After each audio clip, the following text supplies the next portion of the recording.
What's up, guys? This is the Honest Outlaw here, and today we're going to be doing another first shots. This time on a pretty cool AR. We're going to be talking about the Springfield Saint Victor.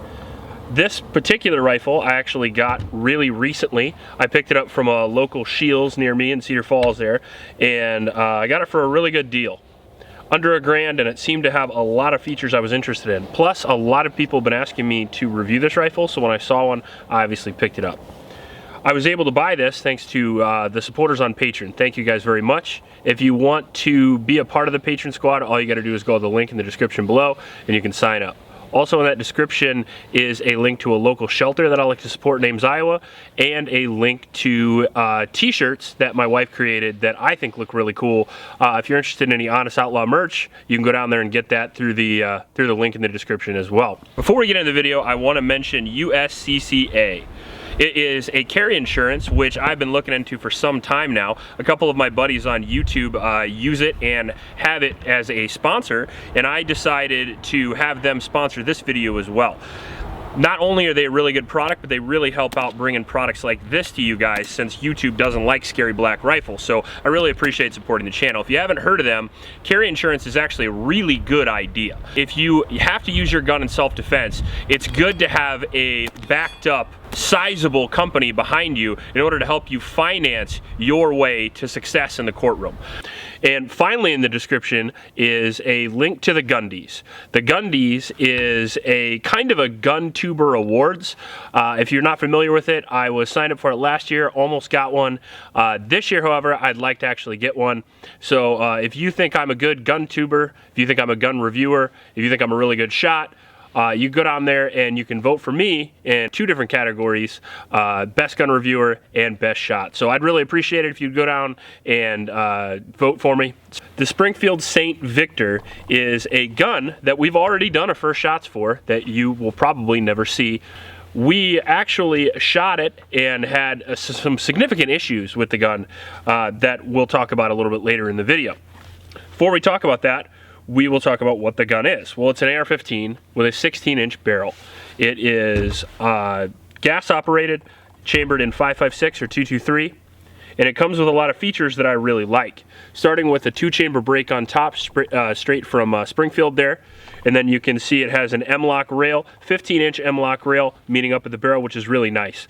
If you want to save your accuracy, a full-length rail really helps guard that barrel in case you're shooting on barricades and stuff like that. You don't want to interrupt your accuracy. It has a low-profile gas block in there with a mid-length gas system. I like that a lot. And it comes with these Springfield flip-up sights, which are really nice also. One interesting little detail there, I'm trying to stay out of the way of it a little bit so the black on black that doesn't affect it too much, and you guys are able to see. Sorry, I only own black coats and black gun. Wasn't going to paint it for the video. Coat or the rifle. Alright, so it's got no rail on top here. The Picatinny 913 Picatinny rail doesn't run all the way across, which is kind of a unique feature on some rifles, but this one has it. So you can either like that or don't. The advantage to that is it doesn't crowd up your grip space there, and it feels a little bit more comfortable, and it loosens a little bit of the weight on top. The downside is if you're going to try to run like a D-ball or any sort of night vision capability, any light or any accessory up there, you're going to be kind of screwed. You can mount it on the side via these Mlok rail slots that go all the way around. That's kind of nice. Not just 6 and 3 and 9 o'clock, but all the way around, which is really nice. I added a vertical grip there, my BCM vertical grip. It came with a nickel boron coated flat face trigger, which is a really nice upgrade in my opinion. The trigger actually feels really good. Came with BCM stock and a BCM more vertical gunfighter grip there, which I like a lot also. The BCM features are really nice. Same standard charging handle and 16-inch lightweight profiled barrel. So overall, out of the box, it looks pretty cool, and it looks like it comes with a lot of features. When we did the first shots, we actually had some issues, not only with the filming of the video, but with the rifle itself. When I got it brand new out of the box from Shields, we threw a little bit of oil in it, started shooting it, and we immediately started experiencing a lot of problems with multiple different types of ammunition. So we took it apart, cleaned it up. I actually locked the bolt to the rear for over a day to loosen the spring a little bit, and put a little bit of slip 2000 in it. Took forever cleaning the whole thing, and now hopefully we are going to have a more reliable rifle there for the first shots that you guys are going to see. We're also going to be doing a 1,000 round review of this as well, so whatever happens today happens, but we'll also shoot more rounds out of it afterward and see what we can do there. I also have the Primary Arms Cyclop optic on there that we're going to be reviewing as well. I love Primary Arms stuff. It really is some of the best stuff for the money. If you're looking for any budget optics, pretty much everything in Primary Arms is pretty good to go. Overall though, let's take it out and shoot it before we lose too much light. This is an ammo I didn't try in the last first shots video, but we're going to be running Winchester M855 green tip, actual 5.56, and we'll see how that runs in this.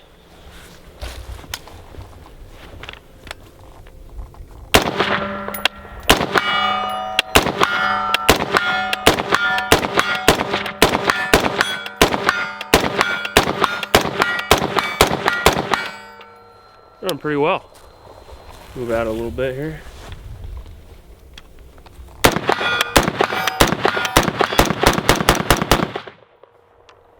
And lock back.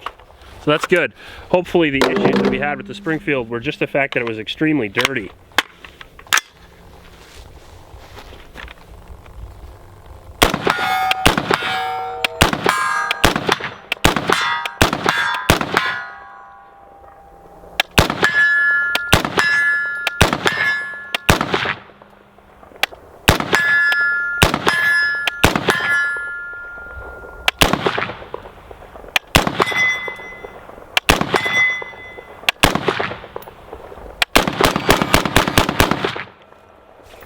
Well, we're having fun now. Oh, we're moving right along now.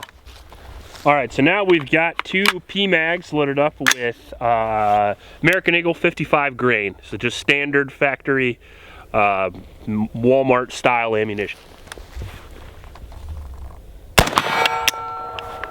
And failure.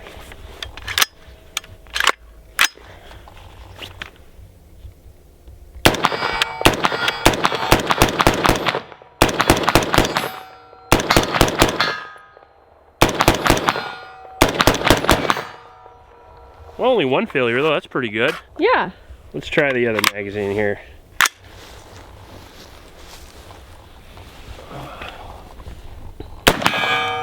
Failure.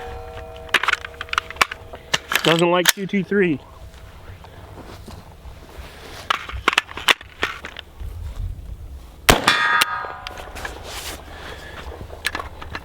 Same malfunction we were having previously. So, like M855, we got to comment it. That's it. That's the exact same thing that happened in the last review. For whatever reason, it gets all stuck up there, and you can see this could not be wetter, and it could not be cleaner. And we're still having all kinds of problems. By the way, American Eagle 55 grain is a pretty standard AR-15 ammunition, and if your AR-15 does not run that, I would recommend not selling your AR-15 in the United States.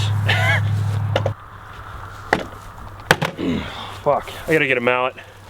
All right, so we opened it up with our fixing tool. This is an AR-15 fixing tool. It's a very, very technical piece of equipment that only experts can actually use. So make sure to take at least 1 or 2 classes before you use an AR-15 fixing tool. So as you can see, this is the round here, and it got stuck inside the chamber just like the previous ones did. So if you have any info on why that happened, let me know. It's hard to believe that it could be ammunition related, since it's happened with multiple different types of ammunition.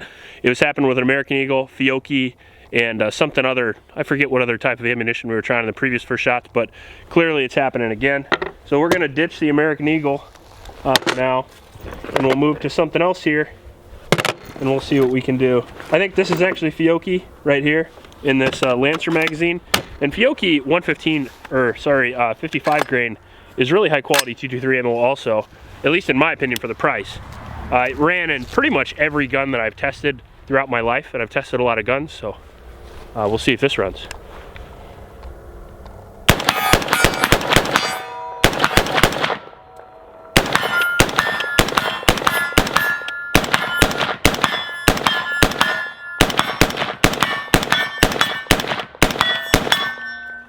Well, that ran really well, so American Eagle, maybe it just doesn't like.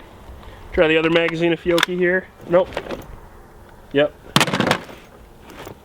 And then after that we have Pine Valley Frangible, which is the only ammo that would actually work in it last time. Weirdly. And we got a failure on Fiocchi. Super. Hopefully it's not that. It is. We gotta get our fixing tool.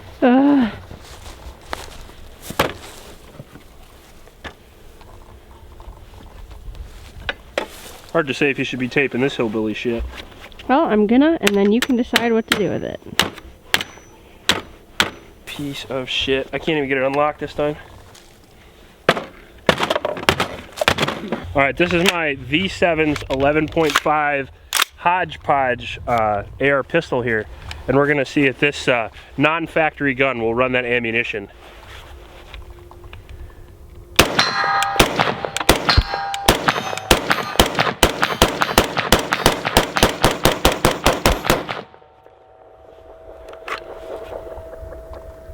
Alright, so another couple hundred rounds through it today, and we're having the same exact failures, serious failures that we had to the previous one. Very unique ones, really. What the fuck?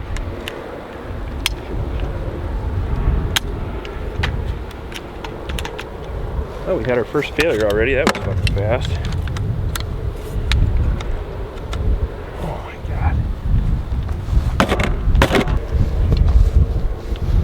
Alright, so we'll try her at 50 yards here, see if we can keep her going. Nope. Same problem we had before. Okay. Oh, come on!